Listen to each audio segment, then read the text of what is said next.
चाय की।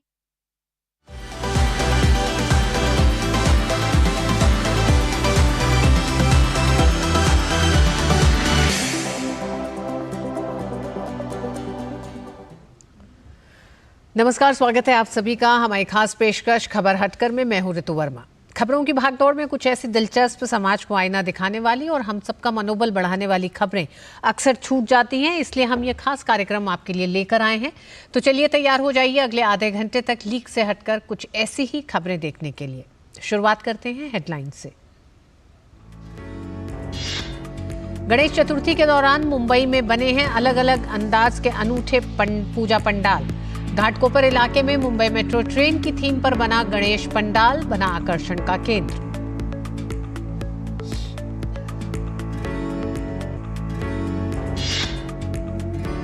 विशेष रूप से सक्षम बच्चों को देश की कला और संस्कृति की विरासत से रूबरू कराने का प्रयास। दिल्ली के दिव्यांग बच्चों को कराई गई राष्ट्रीय आधुनिक कला केंद्र की सैर।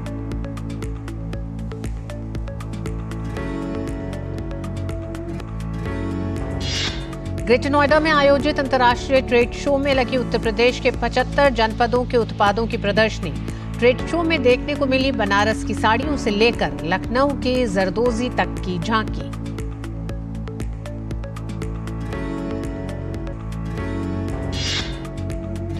लंदन की एक छात्रा ने पर्यावरण और प्रकृति को बचाने के लिए डिजाइन किया 3D प्रिंटेड जूता।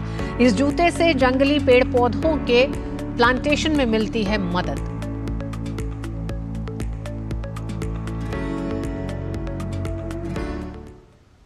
और बात सबसे पहले परंपरा और विरासत की।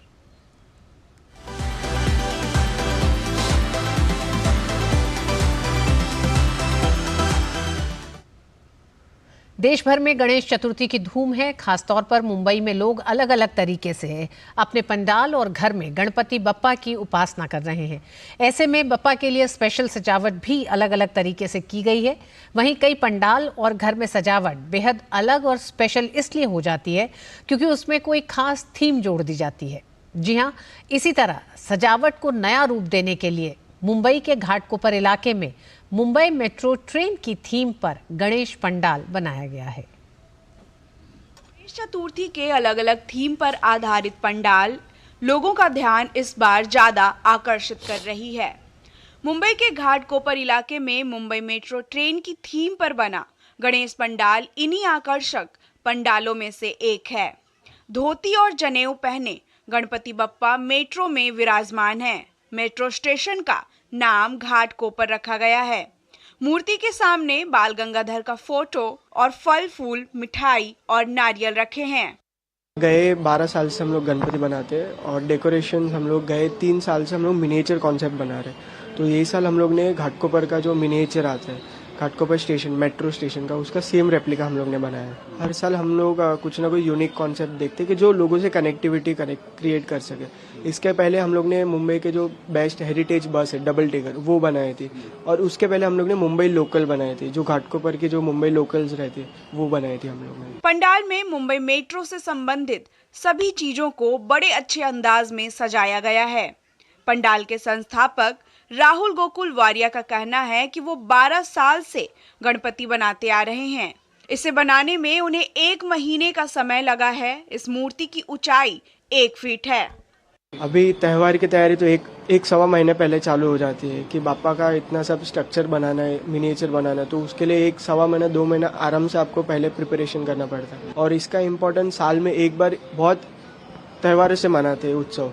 तो हम लोग अपना कंट्रीब्यूशन देखते हैं कि अपने एंड से जो भी बेस्ट हो सके, जो भी बापा का त्यौहार और सजाया जाए, उस हिसाब से हम लोग बनाते हैं। पंडाल के संस्थापक का कहना है कि पंडाल का थीम मेट्रो इसलिए रखा गया है क्योंकि लोग रोजाना मेट्रो से ट्रैवल करते हैं, इसलिए मेट्रो थीम से खुद को कनेक्ट कर पाएंगे।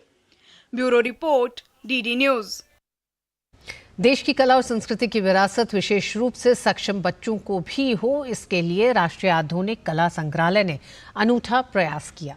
अंतर्राष्ट्रीय सांकेतिक भाषा दिवस के अवसर पर मूक बधिर बच्चों के लिए राष्ट्रीय आधुनिक कला संग्रहालय में कथावाचन यानी स्टोरी टेलिंग सत्र रखा गया और बच्चों को संग्रहालय की सैर भी करवाई गई। देखिए हमारी संवाददाता रजनी सेन की विशेष रिपोर्ट। समावेशी विकास का जो सपना अक्सर हम देखते हैं, उस सपने में विशेष रूप से सक्षम बच्चे कहीं न कहीं पीछे छूट जाते हैं। पर दिल्ली का आधुनिक राष्ट्रीय कला संग्रहालय मूक बधिर और विशेष रूप से सक्षम बच्चों को देश की कला और संस्कृति से जोड़ने के लिए अनूठा प्रयास कर रहा है। अंतर्राष्ट्रीय सांकेतिक भाषा दिवस के अवसर पर दिल्ली के इन विशेष रूप से सक्षम बच्चों को राष्ट्रीय आधुनिक कला संग्रहालय की सैर करवाई गई। ये बच्चे सुन और बोल नहीं सकते, लेकिन इन्हें इतिहास और संस्कृति से रूबरू करवाने के लिए आधुनिक राष्ट्रीय कला केंद्र का ये प्रयास बेहद सराहनीय रहा। बुद्ध की कहानी हो, ऐतिहासिक चरित्रों की व्याख्या, भारत की सुंदर मूर्ति कला का विज्ञान या फिर भारतीय सभ्यता से जुड़ी कहानियाँ, बच्चों ने राष्ट्रीय आधुनिक कला संग्रहालय के माध्यम से ये सभी तथ्य बखूबी जाने। बच्चों ने अनुवादकों के माध्यम से अपने समृद्ध इतिहास और संस्कृति की सैर की। इस अवसर पर प्रख्यात चित्रकार अमृता शेरगिल की कला यात्रा पर एक कथा वाचन यानी स्टोरी टेलिंग सेशन का भी आयोजन हुआ। अमृता शेरगिल के चित्रों से जुड़ी कहानी सुनकर बच्चे रोमांच से भर गए। मैं जब यहाँ फर्स्ट टाइम आई, मैंने देखा इतने सारे आर्ट लगे हैं, मुझे इनके बारे में जानने को एक्सेसिबिलिटी मिली और मैं बहुत खुश हूँ कि आज अंतर्राष्ट्रीय बधिर दिवस भी है, साइन लैंग्वेज डे भी है, तो मुझे बहुत अच्छा लग रहा है और मैंने बहुत कुछ जाना, बहुत कुछ सीखा। हमारे इतिहास के बारे में बताया जा रहा था, इंटरप्रेटर्स भी अवेलेबल थे, तो काफ़ी इंटरेस्टिंग था। पहले हम आते थे तो सिर्फ पिक्चर ही देखते थे, बस थोड़े बहुत हाँ पुराने ज़माने का है, ऐसा है, बस वही देखते। पर आज बहुत ही अच्छा लगा, मैं बहुत खुश हूँ। फर्स्ट टाइम ऐसा हुआ है कि मैं यहाँ पे आके मुझे पूरी संतुष्टि मिली है, यहाँ पे एक्सेसिबिलिटी मिली है। लेकिन ऐसे टूर के माध्यम से जब आज यहाँ पे आया हूँ, एक्सेसिबिलिटी मिला है, तो मैं बहुत समझ में आया। थैंक यू सो मच आपका। लास्ट ईयर हम लोगों ने इंटरनेशनल साइन लैंग्वेज डे के ऊपर अपना साइन लैंग्वेज टूर को लॉन्च किया था, जो आई एम वेरी हैप्पी कि बहुत सारे लोग हर सैटरडे जो हमारा टूर होता है उसमें आते हैं, ज्वाइन करते हैं। इस बार हम लोगों ने first time story telling session sign language में लॉन्च किया है और ये उस सीरीज़ का पहला सेशन है और उम्मीद करते हूँ कि आने वाले टाइम में भी इस टाइप के काफ़ी सारे सेशंस होंगे जो लोगों को पसंद आएंगे। इन बच्चों की शारीरिक बाधा भले ही इनकी अभिव्यक्ति में कुछ मुश्किलें जरूर पैदा करें, पर इनके लिए अपने इतिहास से जुड़ना एक सुंदर अनुभव रहा। इस प्रयास में अहम भूमिका निभाने वाली राष्ट्रीय आधुनिक कला संग्रहालय की क्यूरेटर शशि बाला ने माना कि समावेशी विकास तभी संभव है जब विकास के हर पहलू से बच्चे जुड़े। पहली बार हुआ है कि हमें साइन लैंग्वेज में हर चीज़ मिला है, एक्सेसिबिलिटी मिला है। आई होप कि ऐसा ही आगे मिलता रहे। बच्चों की अभिव्यक्ति को यूं तो कोई बाधा नहीं रोक सकती, लेकिन कभी कभी शारीरिक चुनौती उनकी जिज्ञासाओं के आड़े जरूर आती है। लेकिन राष्ट्रीय आधुनिक कला संग्रहालय का ये प्रयास अपने आप में इसलिए भी खास है कि ये न केवल विशेष रूप से सक्षम बच्चों को हमारी गौरवशाली विरासत से जोड़ रहा है, बल्कि उनके भीतर भी अपने देश और संस्कृति के लिए गर्व की भावना भर रहा है। मन समझे मन के भावों को, यही मन की अभिलाषा है। जिस भाषा का मौन भी सुंदर, वह मेरी प्रिय भाषा है। समावेशी विकास का सपना जो इस देश ने देखा है, जिसमें हर बच्चा देश के विकास में सबसे आगे की पंक्ति में खड़ा होगा, उस सपने को भी राष्ट्रीय आधुनिक कला संग्रहालय पूरा करने के लिए पुरजोर कोशिश कर रहा है। कैमरामैन शिव सुमन के साथ दिल्ली से डीडी न्यूज़ के लिए रजनी सेन की रिपोर्ट। और आइए अब खबर आपके शहर और आपके गांव की।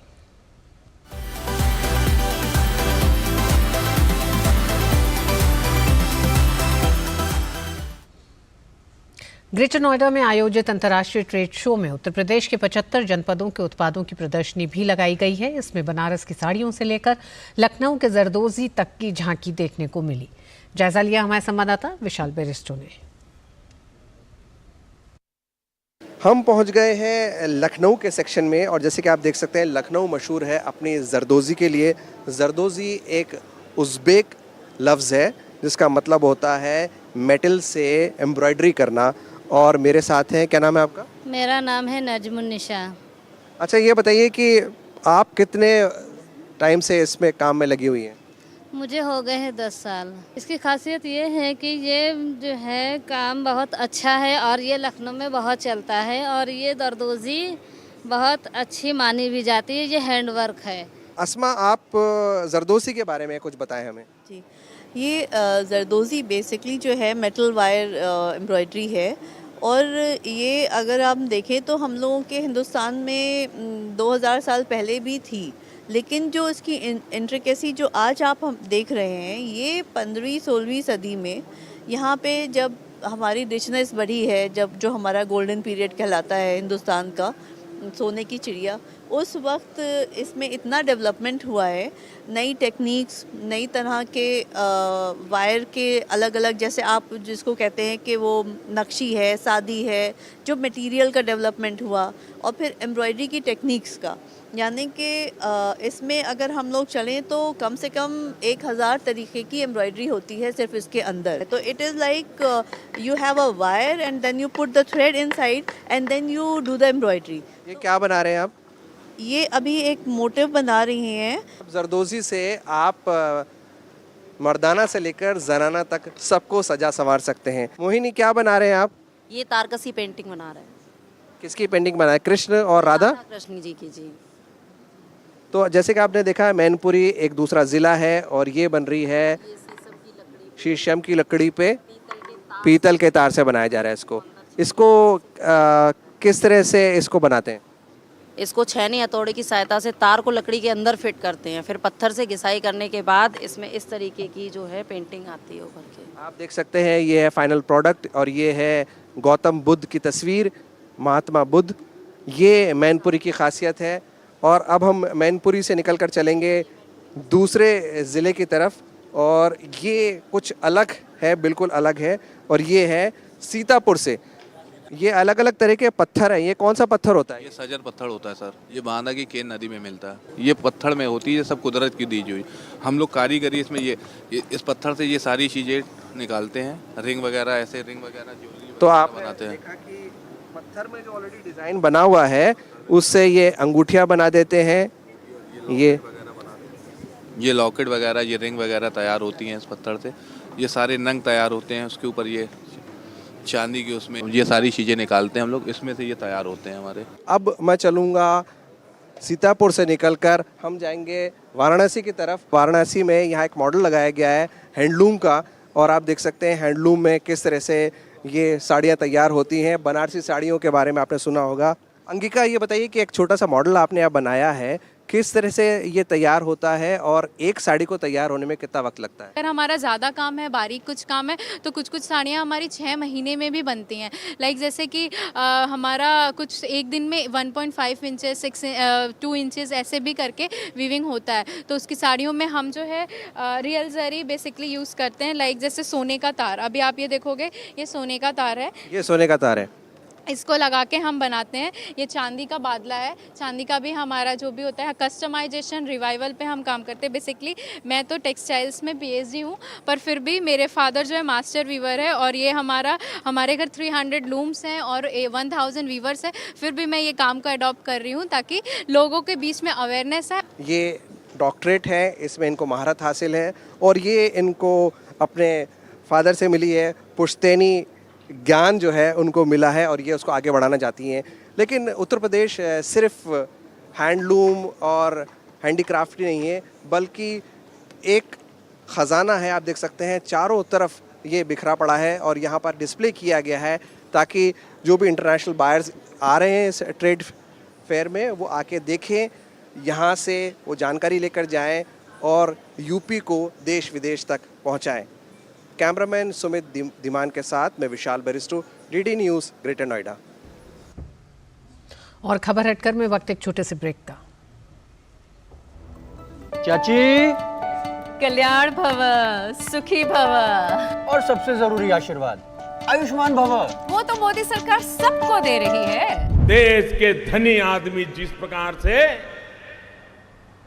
आरोग्य की सेवा प्राप्त कर सकते हैं, अब मेरे देश के गरीब को भी वही सेवाएं उपलब्ध होनी चाहिए। शुरू हो रहा है आयुष्मान भव अभियान 17 सितंबर से। आयुष्मान आपके द्वार का तीसरा चरण। मोबाइल से ही बन जाएगा आयुष्मान कार्ड। आयुष्मान मेला आयोजन, जहां कई बीमारियों की होगी मुफ्त जांच और इलाज।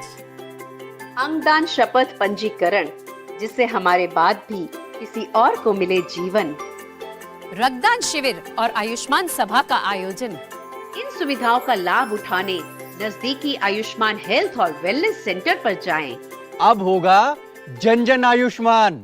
दादू आप मुझे लेने क्यों नहीं आए? बेटा दादू की तबीयत खराब है, उन्हें तेज बुखार, सर दर्द और उल्टियाँ भी हो रही हैं। बच्चों, मलेरिया एक खतरनाक बीमारी है जो मादा एनोफिलीज मच्छर के काटने से होती है। ठंड के साथ कंपकपी, तेज बुखार, सर दर्द, उल्टी इत्यादि। अगर किसी को भी ये लक्षण हो तो जांच व उपचार कराना चाहिए। हमें तुरंत स्वास्थ्य केंद्र जाना चाहिए। मलेरिया के लक्षण हो तो सरकारी स्वास्थ्य केंद्र में जाकर मुफ्त में जांच और संपूर्ण उपचार करवाएं। ये दृढ़ संकल्प हमारा है। भारत को मलेरिया मुक्त बनाना है। शेयर मार्केट में इन्वेस्ट करें, गारंटीड रिटर्न से लाखों कमाएं। ये लिमिटेड ऑफर सिर्फ आपके लिए।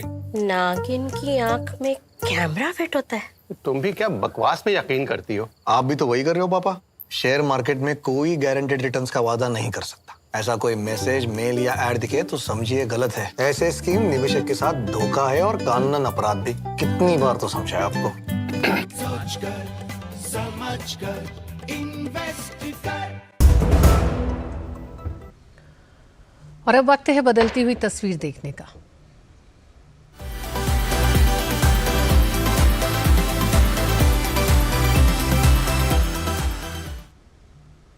जम्मू कश्मीर के राजौरी के करीब एलओसी के पास स्थित ढेरी धारा पंचायत की महिला सरपंच रुखसाना कौसर अपनी पीआरआई टीम के साथ सीमावर्ती गांव में सभी प्रकार की बुनियादी सुविधाओं के विकास में महत्वपूर्ण भूमिका निभा रही हैं।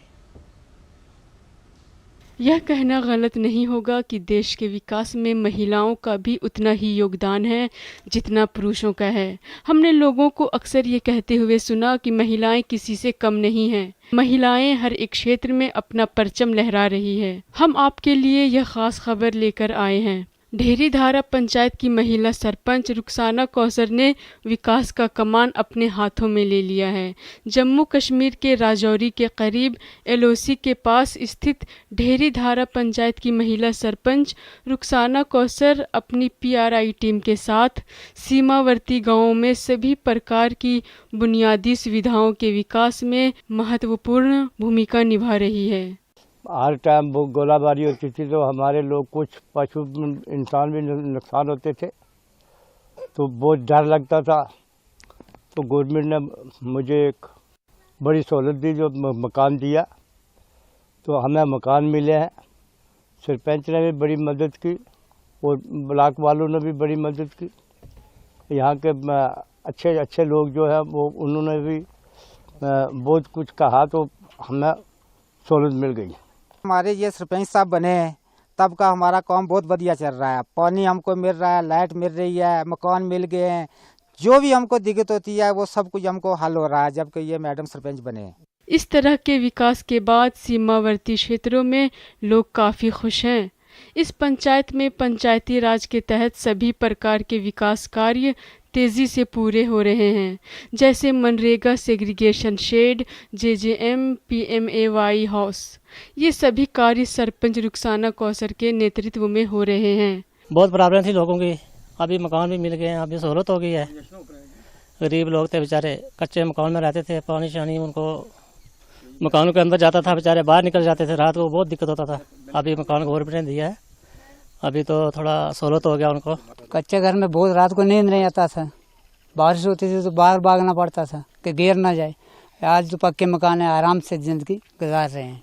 डीसी राजौरी ने कहा कि राजौरी जिले में गरीब असहाय लोगों को 12,000 पक्के मकान उपलब्ध कराए जाएंगे। 10,000 नए पीएमएवाई मकानों का नया लक्ष्य राजौरी जिले की पंचायतों के विकास के लिए प्रत्येक पंचायत को 23 लाख रुपए उपलब्ध कराए जाएंगे। इससे ये साफ जाहिर है कि महिलाएं पुरुषों के साथ कंधे से कंधा मिलाकर हर कार्य क्षेत्र में अपना महत्वपूर्ण योगदान दे रही हैं। Bureau report, DD news. और अब बात 7 समुंदर पार की दुनिया की।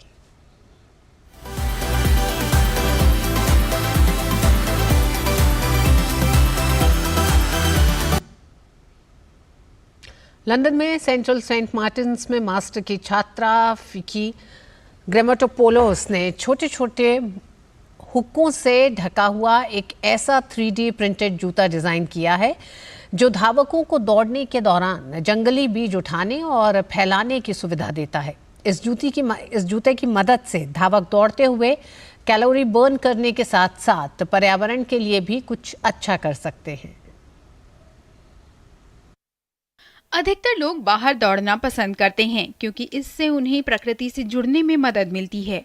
क्या होगा यदि आप केवल बाहर जाकर दौड़ते हुए प्रकृति की मदद कर सकें? रिवाइल्ड द रन के पीछे भी यही विचार है। एक 3D प्रिंटेड जूता जो नियमित स्नीकर्स पर फिट बैठता है। इस चमकीले नीले सोल को ऐसे डिजाइन किया गया है कि ये छोटे छोटे लचीले मुलायम हुक से ढका हुआ है जो हुक के रूप में कार्य करता है। ये 3D प्रिंटेड जूता धावकों को दौड़ने के दौरान जंगली बीज उठाने और फैलाने की सुविधा देता है। जैव विविधता का ह्रास बहुत चिंताजनक है, विशेष रूप से न केवल वन्य जीवों के लिए बल्कि मानव जीवन और मानसिक स्वास्थ्य के लिए भी। और जैव विविधता होने के बहुत सारे सकारात्मक पहलू हैं। शहरी क्षेत्रों में जैव विविधता को बढ़ावा देने के उद्देश्य से इसे डिजाइन किया गया है। लंदन में सेंट्रल सेंट मार्टिन्स में मास्टर की छात्रा किकी ग्रामाटोपोलोस ने इस जूते को डिजाइन किया है। ये जूता दिखने में भी काफी खूबसूरत है। Bureau report, DD news. और खेल खेल में क्या कुछ है खास, आइए देखते हैं।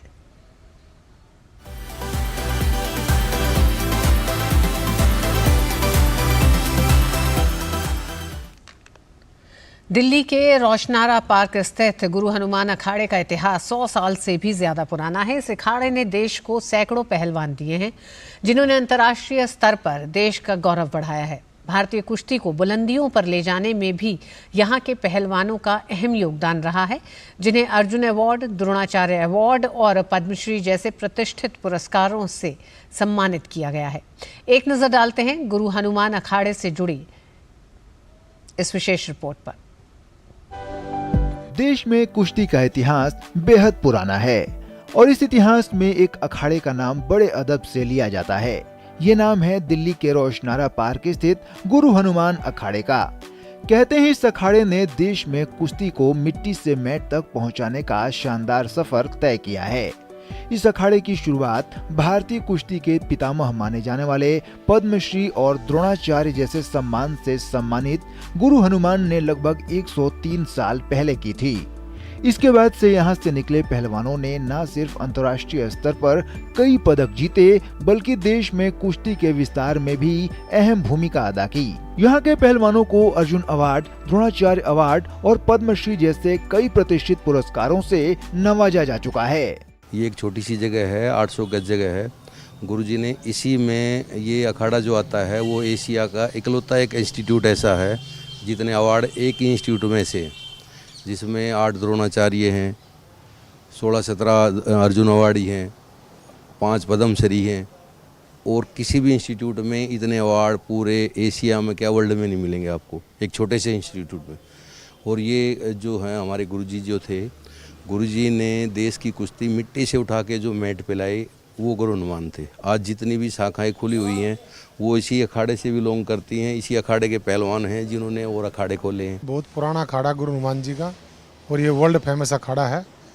और आप गूगल पर सर्च करोगे तो जितने भी यहाँ बहुत बड़े बड़े पहलवान निकले हैं, सतपाल पहलवान है, करतार पहलवान है, ठीक है। और मतलब इतने हैं कि अगर हम मैं नाम गिनने हो सकता नाम भी कम पड़ जाए। हज़ारों पहलवान यहाँ से निकले हैं जो सिर्फ गुरु जी की देन रही है। और आज भी इस मिट्टी में कोई ना कोई ऐसा वरदान है कि यहाँ कोई ना कोई पहलवान निकलता रहता है। आज भी हमारे 4-5 पहलवान जो भारत केसरी हैं, इंटरनेशनल में मेडल है, उनके वर्ल्ड जूनियर में मेडल है। तो इसमें द्रोणाचार्य अवार्ड हो, चाहे पद्मश्री अवार्ड हो, चाहे पद्म भूषण हो, पद्मश्री हो, अर्जुन अवार्ड हो, सभी अवार्ड यहाँ सबसे ज़्यादा अगर हम अवार्ड की बात करेंगे हिंदुस्तान में तो गुरु हनुमान अखाड़े में ही अवार्ड की गिनती आएगी। गुरु हनुमान अखाड़े में कुश्ती की प्रैक्टिस करने वाले पहलवानों को कड़े अनुशासन का पालन करना होता है। पहलवान अपने दिन की शुरुआत परिसर में स्थित हनुमान मंदिर में मत्था टेक कर करते हैं। अखाड़े में ही पहलवानों के लिए हॉस्टल की सुविधा है, जहां खिलाड़ियों को अपने खाने पीने के साथ साथ सभी प्रकार के कार्य स्वयं करने होते हैं। इस अखाड़े से देश के अलग अलग शहरों के खिलाड़ी जुड़े हुए हैं। इन पहलवानों की माने तो इस अखाड़े में हर प्रकार की जरूरी सुविधाएं उपलब्ध हैं। मैं यहाँ आया था सन 2010 में और कैडेट, जूनियर, सीनियर सभी में मेडल है। एशिया चैंपियनशिप में सिल्वर मेडल है। यहाँ लगभग हर स्टेट से बच्चे आते हैं और बढ़िया सुविधा है, बढ़िया मेहनत करवाते हैं, अच्छे पहलवान तैयार होते रहते हैं। यहाँ पे बहुत अच्छी सुविधाएं मिलती हैं और यहाँ का मतलब कि सीखने को बहुत कुछ मिलता है। मैं गुरु हनुमान अखाड़े पे आया हूँ, 2 महीने से रहता हूँ और यहाँ पे प्रैक्टिस सब अच्छी चलती है और यहाँ पे बहुत मज़ा आते हैं और 7वीं क्लास में पढ़ता हूँ। यहाँ पर बहुत बढ़िया प्रैक्टिस होती है, 2 महीने से हूँ यहाँ पर, पढ़ाई भी साथ में होती है। गुरु हनुमान अखाड़े में जहां एक ओर पहलवानों को मिट्टी के अखाड़े में प्रैक्टिस करने को मिलता है, तो वहीं दूसरी ओर यहां कुश्ती मैट की भी व्यवस्था है, जहां पर पहलवान अंतर्राष्ट्रीय स्तर की प्रतियोगिताओं के लिए खुद को तैयार करते हैं। गुरु हनुमान अखाड़े का इतिहास बेहद पुराना और शानदार है। इस अखाड़े ने देश में कुश्ती को विस्तार दिया। वहीं इस अखाड़े ने 1000 से भी ज्यादा पहलवानों को तैयार किया, जिन्होंने विश्व भर में देश का परचम ऊंचा किया। कैमरामैन ललित के साथ मैं सुशील कुमार, डीडी न्यूज़, दिल्ली। और खबर हटकर में आज बस इतना ही। मुझे दीजिए अनुमति। नमस्कार।